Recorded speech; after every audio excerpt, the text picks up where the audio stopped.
नमस्कार मेरे प्यारे साथियों। तो अपन एमपी आबकारी मैथ्स 2022-23 के पीवाईक्यू क्वेश्चन को सॉल्व कर रहे हैं और ये अपनी सीरीज का 11वां पार्ट है। तो अपन यहाँ पर बेस्ट अप्रोच और बढ़िया तरीके से इन क्वेश्चन को सॉल्व कर रहे हैं कि एग्जाम में कम से कम समय में एमपी आबकारी के क्वेश्चन को आप किस प्रकार से सॉल्व करेंगे। तो चलिए बिना किसी देरी के क्वेश्चंस को देखते हैं। पहला क्वेश्चन देखिए। तो इस क्वेश्चन को मैं दो तरीके से बताऊंगा। एक वही तरीका रहेगा जो अन्य टीचर करवाते हैं और एक अलग सा तरीका रहेगा। मेरे पढ़ाने का तरीका अन्य टीचरों से अलग रहता है क्योंकि मैं क्वेश्चन को कम से कम समय में करना चाहता हूँ। जो अन्य टीचर हैं वो बहुत ज़्यादा टाइम लेते हैं, तो उनका तरीका मैं बता दे रहा हूँ, फिर मैं अपने तरीके से इन क्वेश्चन को सॉल्व कराऊंगा। कह रहा है कि जो 26 है वो 25 प्रेक्षणों का माध्य है। 13वां प्रेक्षण निम्नलिखित है, अर्थात इसका मतलब है 13वां प्रेक्षण क्या है। यदि पहले 13 प्रेक्षणों का माध्य 22 है और अंतिम 13 प्रेक्षणों का माध्य 30 है। तो पहली बात देखो कि ओवरऑल 25 प्रेक्षणों का माध्य कितना है, तो दिया गया है 26 है। तो 25 प्रेक्षणों का माध्य 26 है, तो टोटल कितना होगा, तो आप कहोगे 25 गुणे 26। इसको सॉल्व करो। 25 छक्के 150 और 25 दूनी 50, 50 और 15 65, तो टोटल हुआ 650। अब देखो जो 13 प्रेक्षणों का अर्थात पहले 13 प्रेक्षणों का माध्य 22 है और अंतिम 13 प्रेक्षणों का माध्य 30 है, तो टोटल प्रेक्षण कितने हो गए, आप कहोगे टोटल प्रेक्षण 26 हो गए। जबकि प्रेक्षण कितने हैं, 25 हैं। तो एक प्रेक्षण क्यों ज्यादा हो गया, क्योंकि जो 13वां प्रेक्षण है 1 से लेके 13 तक और फिर 13 से लेके 25 तक, तो जो 13 है ये 2 बार काउंट हो गया, इसलिए टोटल प्रेक्षण कितने हो गए, 26 हो गए। तो अपन उस 13वें प्रेक्षण को निकालने के लिए क्या करेंगे कि इस 13 और 22 का गुणा करेंगे, तो टोटल कितना आएगा, आप यहाँ से देखो 13 गुणे 22, तो 22 22 2 44, 22 3 66 और 22 और 6 28, ये 286 होगा। प्लस 13 गुणे 30 करेंगे, यहाँ पर 13 गुणे 30, 13 3 39, ये 290 हो गया। अब इन दोनों को ऐड करेंगे और इन दोनों को पहले ऐड करो, तो आप करोगे तो कितना आएगा, ये आएगा 676। ये 676 आएगा, ये 650 आया। तो ये 650, ये 676 क्यों, 26 ज्यादा क्यों आया, 26 ज्यादा इसलिए आया क्योंकि यहाँ पर अपन ने 25 प्रेक्षणों को लिया है और यहाँ पर 13 और 13 अर्थात 13 और 13 कितने टोटल, टोटल 26 प्रेक्षण हो गए। तो यहाँ पर 26 प्रेक्षण को लिया है और यहाँ पर 25 प्रेक्षण को लिया है। एक प्रेक्षण को अपन ने ज्यादा लिया है और वो कौन सा प्रेक्षण है, वो वही प्रेक्षण है जो छूट गया, जो डबल बार काउंट हो गया 1 से लेके 13 तक और 13 से लेके 25 तक।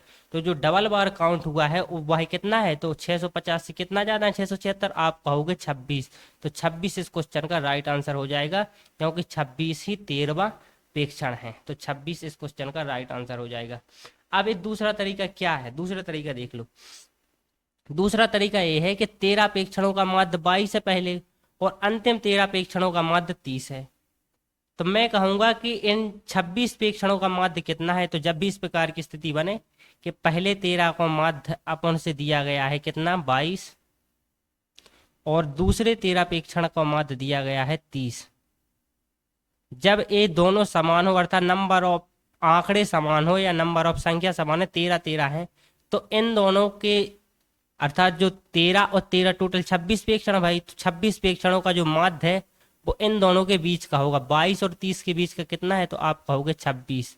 तो यहां से क्या समझ में आया कि 26 प्रेक्षणों का माध्य 26 है। और अगर 26 प्रेक्षणों का माध्य 26 है और क्वेश्चन के अकॉर्डिंग 25 प्रेक्षणों का माध्य 26 है, तो जो 26वां प्रेक्षण है वो अपने आप में 26 है। तो 26 इस क्वेश्चन का राइट आंसर हो जाएगा। अगर आपको इस समझ आया तो ठीक, वरना कोई इसमें भी ज्यादा समय नहीं लगता। मैं एक बार और आपको समझा दे रहा हूं। जैसे मैं कहूंगा कि दो व्यक्ति हैं जिनका औसत 10 है और एक तीसरा व्यक्ति भी आ गया वहां पर और उसका भी औसत 10 ही है, अर्थात तीनों का जो औसत है फिर से 10 ही है, औसत में कोई चेंज नहीं है और एक व्यक्ति और आ गया। तो जो तीसरा व्यक्ति है उसका वजन कितना है, वजन सपोज कर रहे हैं, तो यहाँ पर 2 व्यक्तियों का 20 होगा और 3 व्यक्तियों का 30 होगा। 32 में से 20 जाएगा तो कितना आया 10। तो अर्थात जो तीसरा व्यक्ति आया उसका वजन कितना निकला 10। तो मैं वही तो यहाँ पर कह रहा हूं कि 25 प्रेक्षणों का माध्य 26 है और 26 प्रेक्षणों का माध्य भी 26 है। तो जो 26वां बंदा है अर्थात जो 2 बार काउंट हो गया 13 उसका भी मान 26 ही होगा। तो 26 इस क्वेश्चन का राइट आंसर हो गया। अगर आपको समझ में आया तो ठीक, वरना इसमें भी ज्यादा समय नहीं लगता। इस प्रकार इस क्वेश्चन को कहने का सबसे बेस्ट तरीका ए वाला है। चलिए अगला क्वेश्चन देखिए। अगला क्वेश्चन ए है। कहा गया है कि 7 निम्नलिखित संख्याओं का बहुलक और माध्य ज्ञात कीजिए। तो ये भी एकदम ट्रिकी क्वेश्चन है। अगर आप इसको एग्जाम में करोगे तो बहुत समय लगा दोगे। तो इस प्रकार के क्वेश्चन को किस प्रकार का किया जाता है वो यहाँ पर देखिए। तो बहुलक और माध्य दिया गया है अपन को आंसर में। तो पहले अपन को क्या दिया गया होगा, तो पहले आपको दिया गया होगा बहुलक। तो बहुलक 4 दिया गया है, बहुलक 6 दिया गया है, बहुलक 18 दिया गया है, बहुलक 20 दिया गया है। बहुलक क्या कहलाता है, तो दिए गए आंकड़ों में जो संख्या सबसे ज्यादा बार आती है वह संख्या बहुलक कहलाती है। अर्थात दिए गए आंकड़े कौन है 7 6 4 6 9, इसमें जोन सी संख्या सबसे ज्यादा बार रिपीट हुई वही बहुलक कहलाती है। और बहुलक के लिए अपन को जो आंसर दिए गए हैं या तो 4 बहुलक है इसका, या 6 है, या 18 है, या 20 है। तो बहुलक यहाँ पर अलग अलग है, 4 है, 6 है, 18 है, 20 है। तो यहाँ पर अपन को माध्य निकालने की कोई जरूरत नहीं है। माध्य निकालने की क्यों जरूरत नहीं है, क्योंकि ये 4 ऑप्शन अलग अलग हैं किसके, बहुलक के। अगर बहुलक के ऑप्शन अलग अलग हैं तो बहुलक से ही अपन को पता चल जाएगा इस क्वेश्चन का राइट आंसर क्या है। तो यहाँ पर देखना, तो अपन 4 को देख रहे हैं 4 कितनी बार आया, तो देखेंगे 4 6 9 18 20 14 15 17 18 19 20 14 35 18 23 10 18 20। यहाँ पर 4 सिर्फ एक बार आया है। 6 को देख रहे हैं 6 एक बार आया है, 2 बार आया है, 9 18 20 14 15 और कहीं नहीं आया, 2 बार आया है। 18 को देखो, 18 एक बार, 18 2 बार, 18 3 बार, 18 4 बार, 18 5 बार आया है। तो 18 5 बार आया है। अब 20 को चेक कर लो, 20 एक बार आया है, 20 2 बार आया है और 20 3 बार आए। तो सबसे ज्यादा बार रिपीट कौन हुआ 18। तो 18 इस क्वेश्चन का राइट आंसर हो जाएगा।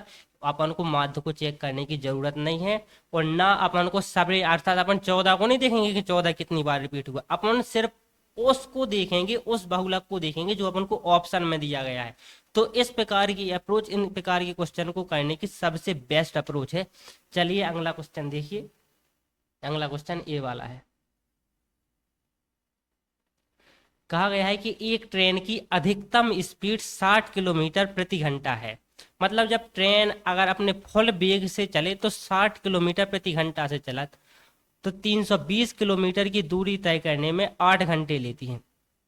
अब जैसे ट्रेन ये तय है मेरे भाई ए स्थान पे, अब ए से बी स्थान पे गई तो रास्ता में कहीं रुकने के कारण या फिर मार्ग में कोई अवरोध के कारण अगर ट्रेन में थोड़ी रुकावट आई, जिस वजह से ट्रेन 8 घंटे में 320 किलोमीटर चल पाई।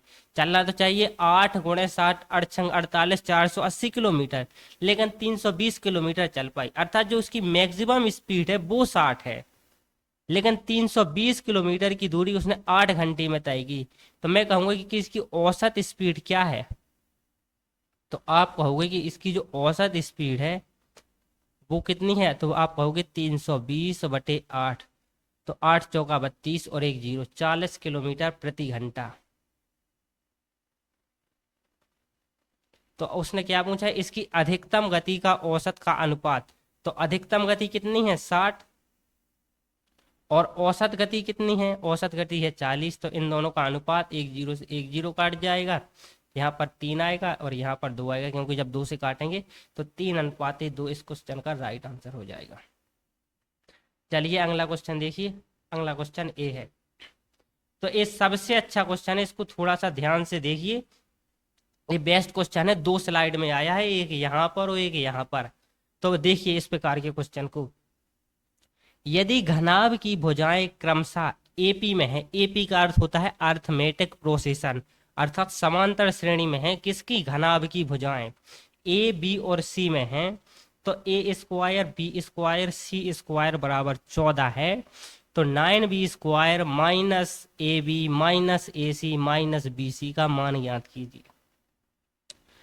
तो समांतर श्रेणी क्या होता है मेरे भाई, अगर सपोज कर रहे अपन, समांतर श्रेणी होता है कि अगला पद में ठीक एक निश्चित संख्या जोड़ी जाए। जैसे जैसे एक है, एक में दो जोड़ा तो 3 आ गया, 3 में दो जोड़ा तो 5 आ गया, 5 में दो जोड़ा तो 7 आ गया। अर्थात अगले वाले पद में एक निश्चित संख्या जोड़ने पर प्राप्त हो रहा है। तो ये समांतर श्रेणी में है। तो मैं ये कहूंगा, आप यहां पर ध्यान से देखना कि जो पहला पद है वो 1 है, दूसरा पद 2 है, तीसरा पद 3 है। क्योंकि और इसमें अंतर कितना का है, 1 1 का है। मैं कहूँगा 1 1 का अंतर है। अगर मैं यहाँ से कहूंगा कि पहला 1 है, फिर 2 का अंतर लो 3 और फिर 2 का अंतर लो 5, तो इसका अगर अपन स्क्वायर करेंगे, क्या किया गया, a² b² c² तो 5 का स्क्वायर ही 25 हो जाएगा और टोटल आंसर ही 14 दिया गया है तीनों का। तो 1 2 और 3 को अपन देख रहे फिट करके। तो यहां से देखना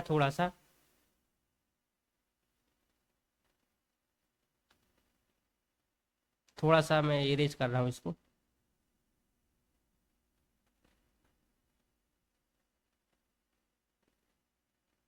अब आप ध्यान से देखना यहाँ पर, अगर मैं ए² बराबर ए पुट करूंगा, b² आई एम सॉरी ए बराबर ए पुट करूंगा 1, तो 1 का स्क्वायर, बी की जगह में 2 पुट करूंगा तो 2 का स्क्वायर, और सी की जगह में 3 पुट करूंगा तो 3 का स्क्वायर।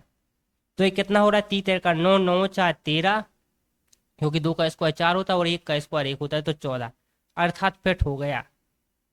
तो यहां से अपन को क्या पता चल गया कि जो ए बराबर है वो 1 है, जो बी बराबर है वो कितना है, तो आप कहोगे 2 है, और सी बराबर कितना है, 3 है। तो अब आप पहले ऑप्शन में देखो, सब में अपन को A B B C, A B plus B C plus A C, A B plus B C plus A C, A B plus B C plus A C, A B plus B C plus A C का मान ज्ञात करना है। तो अपन को मान तो ज्ञात करना है ultimately 9b² minus A B minus A C minus B C का। तो वो अपन को कैसे मिलेगा, यहां से देखना, 9 बी की जगह पर अपन b² की जगह पर अपन रखेंगे 2 दूनी 4, तो 9 गुणे 4, माइनस का सिंबल लगा रहा है और उस माइनस अपन ने यहां से कॉमन ले लिया, तो a इंटू बी अर्थात 2 1 गुणे 2, ध्यान से देखना, प्लस 1 गुणे 3 प्लस बी और सी, तो 2 गुणे 3।